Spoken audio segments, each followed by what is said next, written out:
Hello everyone, I am DUC reviewing the movie today. I will review the movie A Silent Land. If you find it good, please leave a comment and a like to invite you to watch. Here is the scene of a day in the future when humanity is suddenly attacked by mysterious creatures. These creatures are incredibly fast, strong, and have extremely sensitive hearing, leading to the mass slaughter of humans within just 3 months. Fortunately, the survivors discover that these creatures are blind. As long as you maintain absolute silence in your life, you can avoid these creatures. Lee takes his family to the supermarket, with the responsibility of gathering essentials for their survival. Evelyn takes their eldest son, Marcus, to find medicine as Marcus has been sick for a while and hasn't recovered. Meanwhile, their eldest daughter, Reagan, is tasked with looking after their youngest son, Bo, who is exceptionally well behaved, avoiding making noise and attracting the creatures around them. Bo, who hadn't been outside in a long time, was excitedly exploring the supermarket. He finally found a toy model spaceship on the shelf. The boy immediately climbed onto a chair and tried to reach for the toy. Unfortunately, he couldn't grasp it and accidentally knocked it over. Luckily, Reagan managed to catch the toy just in time. Lee witnessed this incident and was filled with fear. Worried that an accident might occur, he asked Bo to inform his wife that they had almost finished gathering the necessary supplies and that they should leave as soon as possible. When Evelyn and the others arrived, Lee saw Bo picking up the toy airplane. He quickly approached and gently removed the battery inside it. Then he placed it on a nearby table and signaled to his son that this type of toy could produce dangerously loud sounds. Afterward, the family returned home. Reagan handed the toy back to Bo with regret, but the young boy had secretly taken a battery from the table before leaving the store. As they walked home along the sandy path, nobody dared to wear shoes since the creatures had appeared, and walking barefoot on the sand minimized noise. As they crossed a bridge, Bo, who was walking behind, suddenly activated the toy airplane. Playing music, Lee quickly put Marcus down and rushed to Bo, but his speed was too slow compared to the approaching creature. In the end, all he could do was watch as the creature grabbed Bo and took him out. A year had passed in the blink of an eye. At this point, Lee had cameras around his house, and every day he would send alarm signals worldwide through the radio. Unfortunately, there had been no response so far, leaving him disappointed. Reagan's hearing was not good, so during his free time, he would help her fix her hearing aid. Evelyn was pregnant and their baby was due soon. Lee was worried they wouldn't have enough food at home, so he decided to take Marcus to catch some fish in the river. Before leaving, he gave Reagan the hearing aid to stay home with her mother. However, Reagan also wanted to go outside. Not wanting to stay home with Lee's firm insistence, Reagan reluctantly stayed behind because he felt uneasy leaving his wife at home alone. Lee noticed that there weren't many fish in the fish trap he had set earlier, so he took Marcus to a waterfall where the sound of water was loud enough to cover any noise they might make. Even if they spoke loudly, they didn't have to worry about attracting the creatures there. He and Marcus could release the pent-up emotions they had been holding in. But what Lee didn't expect was that they hadn't been gone for long when Reagan started cleaning up some things and went to the memorial bridge for Bo. Bo's sudden death over the past year had weighed heavily on Reagan, and she blamed herself for it. At this moment, the basement water broke, and she hurried downstairs. At least the basement's soundproofing might be better. But when Evelyn descended to the basement, she accidentally stepped on a standing nail. In pain, she couldn't help but scream, and now Evelyn was desperate because that noise could wake up all the creatures around her. She endured the pain and quickly turned on the red light to signal danger. Suddenly, there was a strange noise from above, and one of the creatures had entered the house. Evelyn continued to breathe deeply, trying to prevent the baby from being born too soon. She checked her countdown timer and went into hiding. After suppressing her fear, the creature eventually made its way to the basement. Evelyn was terrified to the point where she could hardly breathe. At this moment, the countdown timer finally went off, successfully diverting the creature's attention. Evelyn quickly returned to the upper floor. Meanwhile, Lee was on his way back with the fish when he saw the red flare atop the house. He immediately knew that a creature was inside. He instructed Marcus to set off fireworks to create a louder noise, allowing him to rush in and save Evelyn just as she screamed in pain during labor. Outside the house, the fireworks erupted, coinciding with Lee entering the house with a short gun. To his relief, he found the baby had already been born and both mother and child were safe. His racing heart eased. Slightly, he carried Evelyn to a secret room, not expecting that the baby's cries would draw the creature back. Lee quickly barricaded the basement door with a thick mattress, set up a breathing machine for the baby, and managed to keep the disaster at bay for the time being. On the other side, Reagan saw the fireworks and knew something was wrong at home. She immediately ran back to the house and reached the door.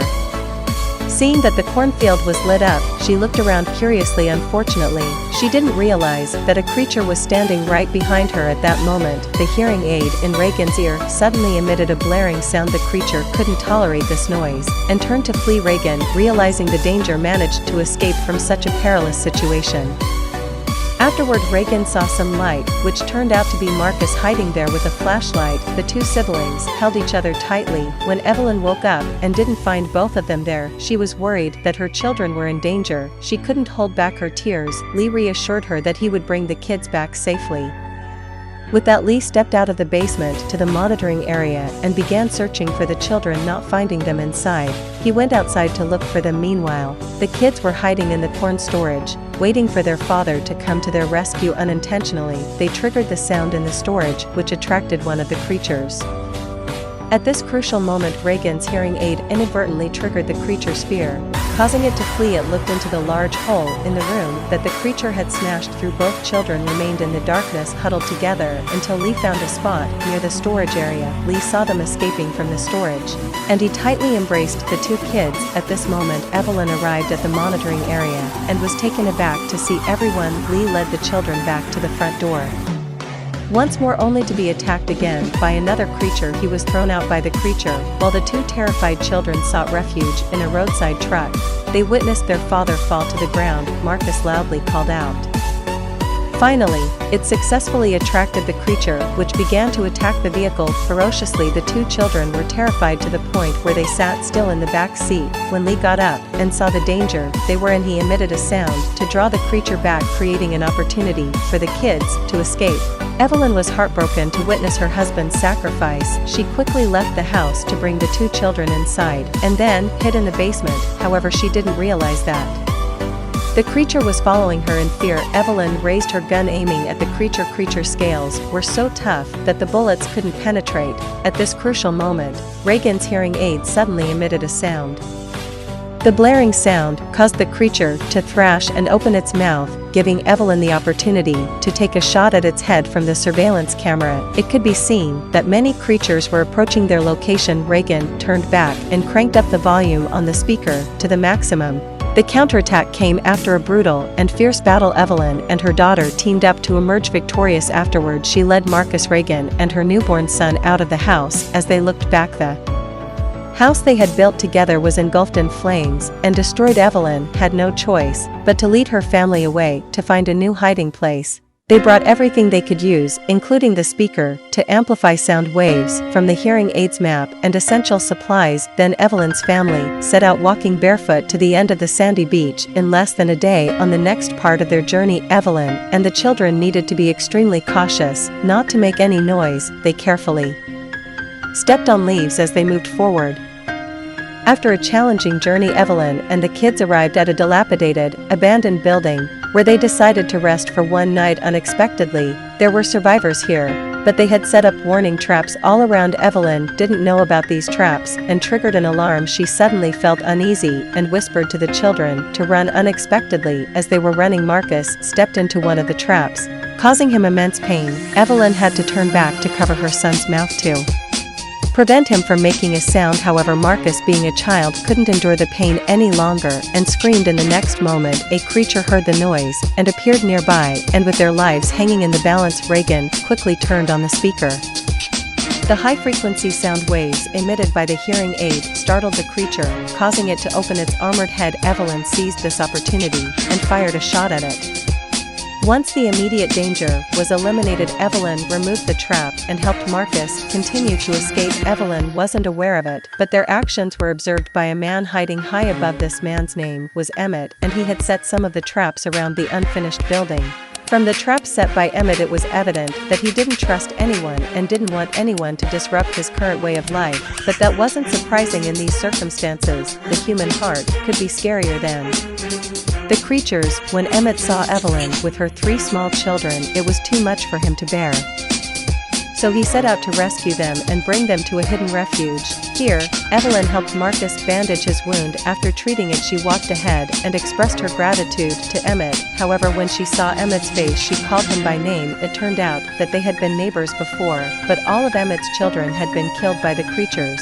Despite their prior acquaintance, Emmett still urged Evelyn to leave at dawn because his food and water supply was not enough for everyone. Reagan was fiddling with a radio and unexpectedly received a continuous broadcast of an English song. This made Evelyn and the others ecstatic, as the signal indicated that there were other survivors.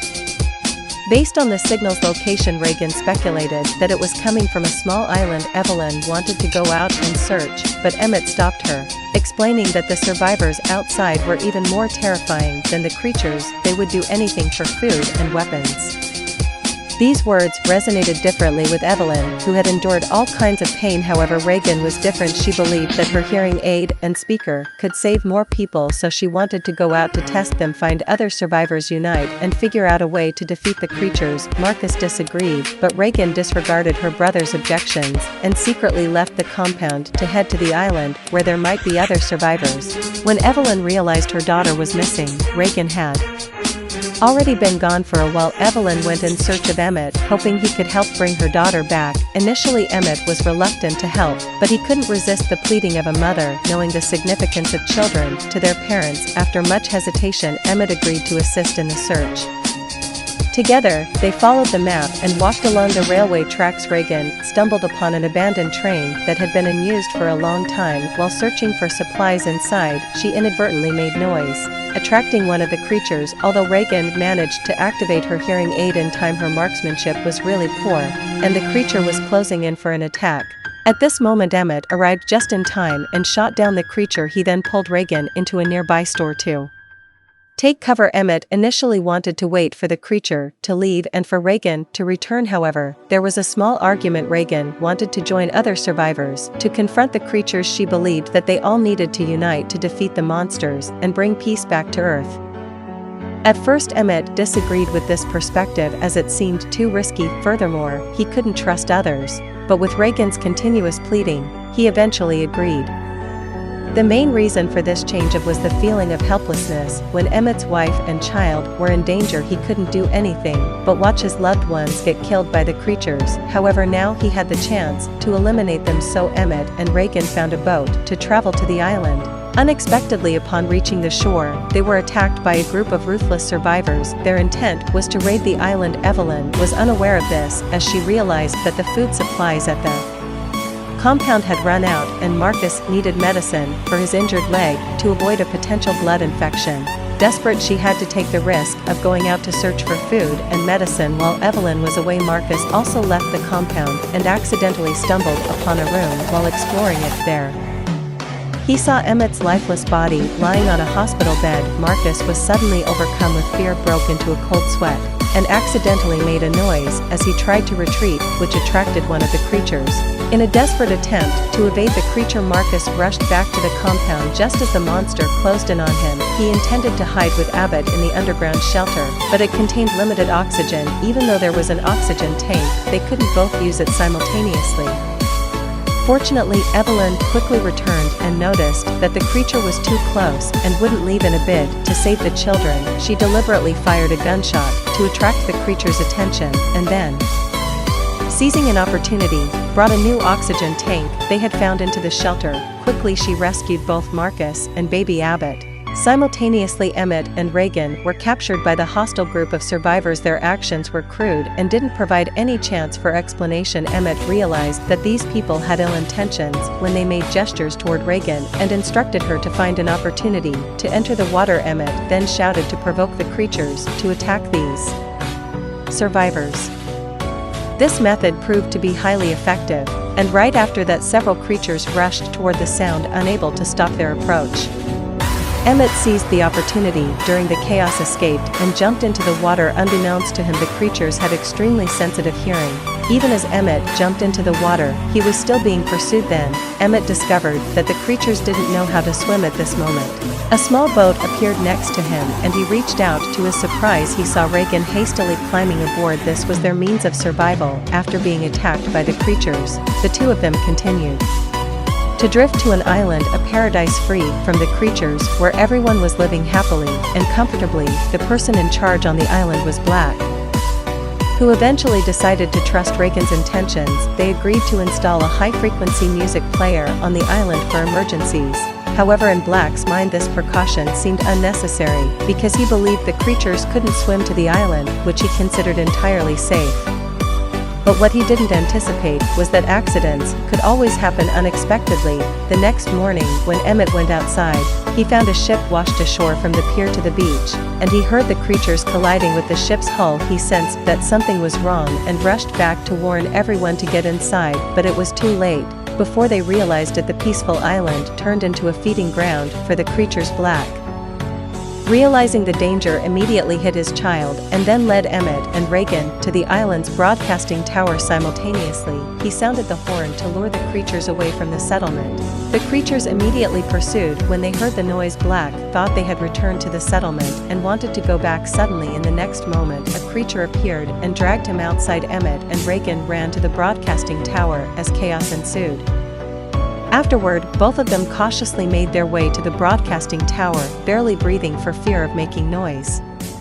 The creatures were very close on the other side. After ensuring that she couldn't hear anything outside, Evelyn slowly paddled out of the tunnel, trying to bring back the items she had found. She didn't want the creatures to discover her. A more tragic turn of events occurred when Evelyn hadn't had time to close the tunnel. The creature was hot on her heels, and suddenly there was a sharp, high-frequency sound coming from the radio nearby. It turned out that Reagan had successfully connected the hearing aid to the microphone in the broadcast room and transmitted it outside. The creatures had to endure the high-frequency sound attack. Marcus quickly aimed his gun and shot at the head of one of the creatures, while Reagan did the same for the other. After all they had been through, they had finally matured. They had conquered their fears and fulfilled their responsibilities. The brave little family had successfully fought against the creatures, and this marked the end of the story.